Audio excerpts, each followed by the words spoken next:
All right, music fans, welcome back. Harmless Dave here on the Harmless Dave channel, talking about music and all kinds of other things, but mostly music and doing it in real time for a few real people out here, just like you right there, and just like me right here. All right, Kevin Cronin. I'm going to say something in this video about Kevin Cronin. With all due respect to Kevin, he's not making sense. All right, he's not making sense. This isn't harassing Kevin Cronin. This isn't being mean to Kevin Cronin. This isn't inviting controversy. This is just me reading something and going, this doesn't make sense to me. And I'm going to cover that. Before I do that, I want to recommend this album by GERRY BECKLEY, who is in the band America still.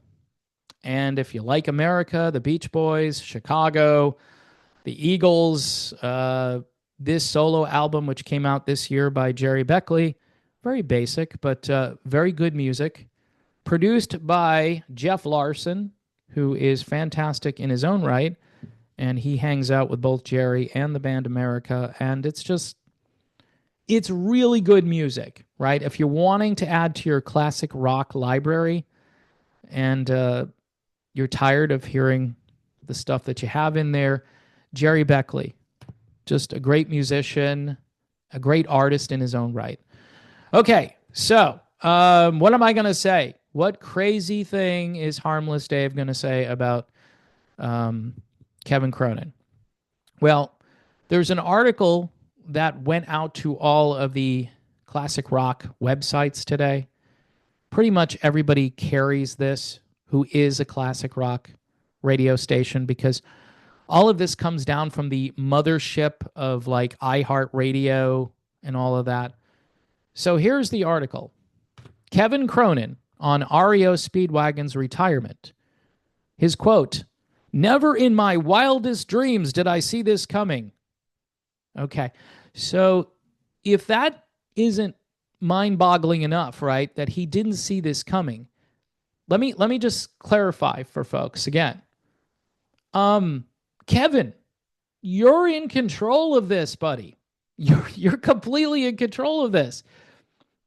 If you had voted to keep Bruce Hall in the band, you'd be going out next year as REO Speedwagon and not as the Kevin Cronin Band.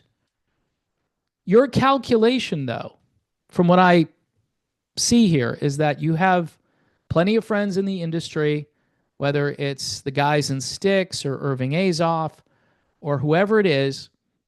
You think that, hey, I can make as much money just being Kevin Cronin and bringing this current band. I don't think anyone from the current band, which is currently called REO Speedwagon up until December 31st. You should have booked a New Year's show, so at midnight, you could have stopped playing and said, sorry, we're not REO Speedwagon anymore. We're the Kevin Cronin Band. I think that would have been really interesting to see that actually happen. But anyway, so let me read this quote from the article. "I didn't want to end REO Speedwagon. This is sad. I would do anything in my power to continue as REO Speedwagon." Really? Okay, take a breath. "I never quit the band. I never quit the band." He said it twice. "I just got outvoted and have to stop calling it REO Speedwagon at the end of this year." All right. So to me, this seems a little disingenuous. And here's why it's disingenuous. He's referring to the vote that himself, Neil Doughty — I was wrong about Alan Gratzer. He doesn't have a vote in this, but it's Cronin, Doughty, and Bruce Hall. Bruce Hall joined the band in 1977. Neil Doughty was there, I believe, at the very, very beginning of everything and retired in 2023. So they all have a vote as to what happens with REO Speedwagon. And again, Bruce Hall, who left to have back surgery, came back, and according to an article from a couple of days ago, Kevin Cronin essentially says, now he didn't throw Bruce under the bus, and he didn't have to say this, but he spoke about how great this band sounds now. In other words, if we bring Bruce Hall back in, it's not going to be as good as it is without Bruce Hall. I'm not talking about this new guy as not being, he may be better than Bruce Hall. Most people say it's about equal. There's not that much of a difference in the quality of performance, but Kevin Cronin is claiming that there is. Some people say that there's something more to this between himself and Bruce Hall. Bruce Hall has maintained, though, that he doesn't have a problem with Kevin Cronin. He's the singer, and he understands the identity of the band, and he says we really should be going out there, you know, with myself and also with Kevin Cronin. We should both be going out as REO Speedwagon. And I agree with that. Why wouldn't you? I mean, that's the identity that you currently have, and people recognize that. But I just don't understand how Kevin Cronin can go out there and do this interview and say, hey, you know, this is just horrible. I never intended this to happen. So if you didn't want this to happen, if you didn't want to lose the brand and be fronting that brand, why didn't you just agree to have Bruce Hall come back? Put up with Bruce Hall. He's, you know, not as good as Bissonette on bass, but okay. And I don't hear that much of a difference. I mean, you bass players know better than I do. I mean, the bassist has to be doing something really crazy to be noticed most of the time. I was always told if you don't notice any problems, then the bassist is doing their job. And, you know, you just keep the bottom end there, play those notes, do what you're supposed to do, and leave the rest of the band alone, kind of a thing. I don't think the bassist makes or breaks REO Speedwagon in the year 2024. Now, something else. So if we're going to use this standard that Cronin is using on Bruce Hall, this is an important part of this video. Kevin, buddy, if you're going to apply this standard to Bruce Hall, then you should be applying it to yourself. All right?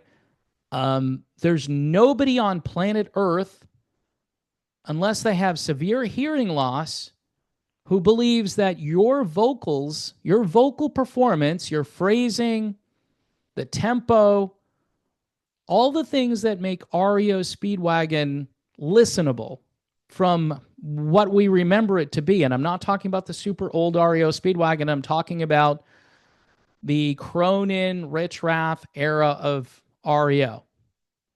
And most people agree that was the most commercially successful and the most popular, maybe the best written songs. All of that could be true. Some of the hardcore fans go back to those first 2 or 3 albums. And those albums are different, but they're really good. They're just not what REO later became. But if you're going to use that standard for Bruce Hall, Kevin Cronin, the same standard should be applied to you.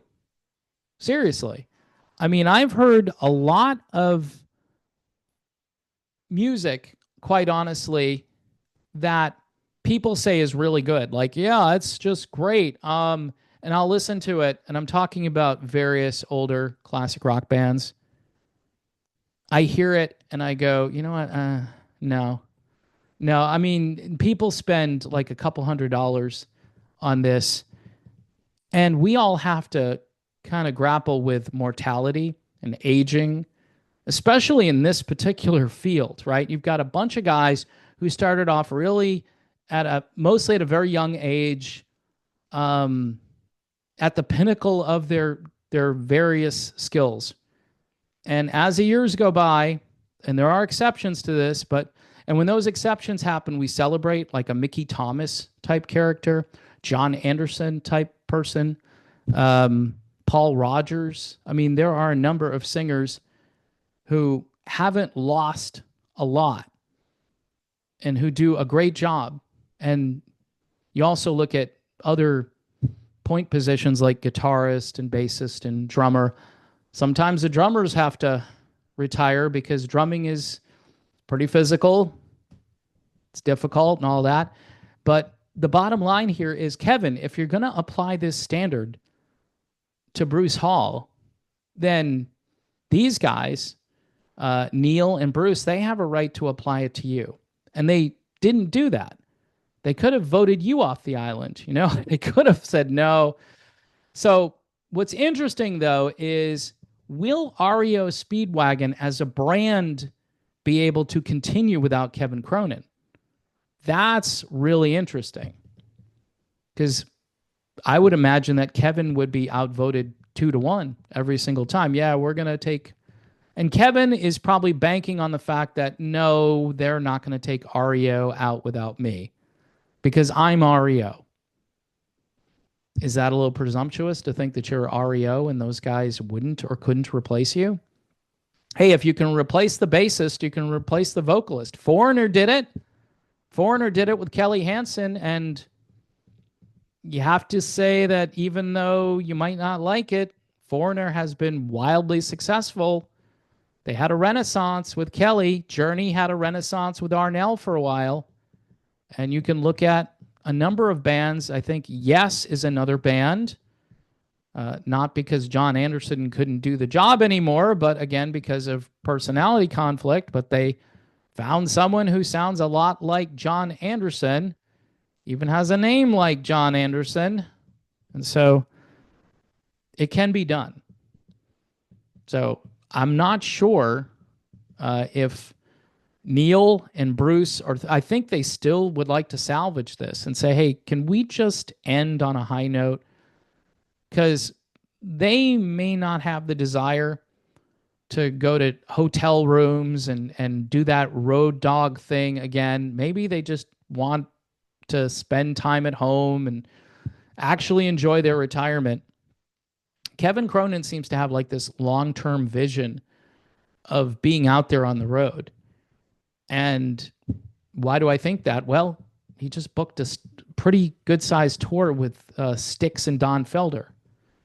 So, and they're doing all these promotional videos for it. It's really sad. If you're an old school REO Speedwagon fan, number one, you've completely decoupled from this version of the band, and you're still thinking about Gary Richrath and the good old days. And the good old days were way better than this.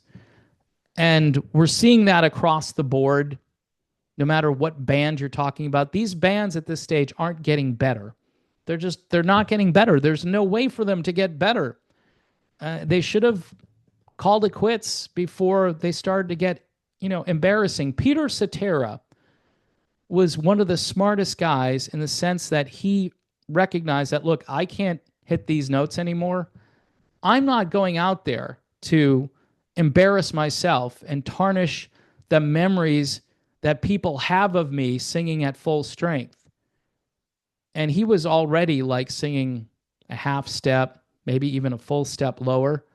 He sounded good doing that, and he wasn't embarrassing, but he recognized, look, I've been out here long enough. Let someone else either play this music or let the next generation of music come up through the ranks and replace us, because that's what's supposed to happen. But of course, these guys, they're trying to squeeze every nickel out of this. And they're going to sell lots of tickets. Casual fans will show up. Yeah, REO, I remember them. Kevin Cronin of REO Speedwagon. If I were the REO guys, I don't know if I would let Kevin Cronin say it's, REO Speedwagon, or Kevin Cronin of REO Speedwagon. I would just say you have to go out there as Kevin Cronin. And that's it. No formally of, just Kevin Cronin. Because REO could exist next year. All Kevin Cronin had to do would say, yeah, Bruce Hall needs to come back to the band. But this is final, because you don't book a tour. You don't do Live Nation and Ticketmaster and have all that lined up and do promotional videos. You don't do all that if you're holding out hope that someday the band can get back together again. So anyway, this article concludes, by the way, with Cronin is upset that Bruce Hall made comments on social media suggesting he was responsible for the end of the band. And this is weird. At the end, he says, "My hope is that there will come a time where the dust will have settled. My intention is to ask forgiveness for anything that I've done or any hurt that I have caused Bruce." I mean, the stuff that hurt Bruce is the fact that you don't want him in the band anymore. That's what hurt Bruce. You don't want him in the band. You could do that right now. You don't have to wait for the dust to settle. This is just incredibly ridiculous on so many levels. So anyway, folks, I've rambled enough here. I think I made my point about this. And by the way, I'm not here to bash Kevin Cronin. Kevin Cronin was definitely part of my youth listening to music, and I enjoyed all of the music by REO Speedwagon, the old stuff, the newer stuff. You know, after 1990, I just lost track of it. But, you know, I played a lot of that stuff both on Top 40 and on rock stations in the 80s, and I really enjoyed it. I think I enjoyed the band way more when Gary Richrath was the lead guitarist because he was a beast. And Dave is a good player, but Gary was in a different place. He just played with an intensity. His guitar solos, go back and listen to some of his guitar work and you'll understand. He had his own style, and he brought all of that early energy that he came to the band with in the early 70s, and he never let go of that. So anyway, here's Jerry Beckley. Don't let go of this one, or grab this one, or whatever. Great music from a great musician if you're looking to add to your collection. Again, my name is Dave. This channel is the Harmless Dave channel, which is different from the other channel. The other channel, people keep asking. I have been frozen out of that channel. I cannot upload to that channel. And there are reasons for that. And I have explained that in a couple of different places. If you're a patron and you don't know the whole story, you want to ask me, I will go into a little bit more detail about it. I'd kind of like to just move on from it and continue with this. But you know, my enthusiasm level, quite honestly, folks, has dropped a couple of notches after this. So, you know, again, anything you can do to support this channel, I would very much appreciate it. God bless everyone. Don't forget, Jesus, all right, Jesus is not only the reason for the season, he's actually the reason for every season. Don't forget.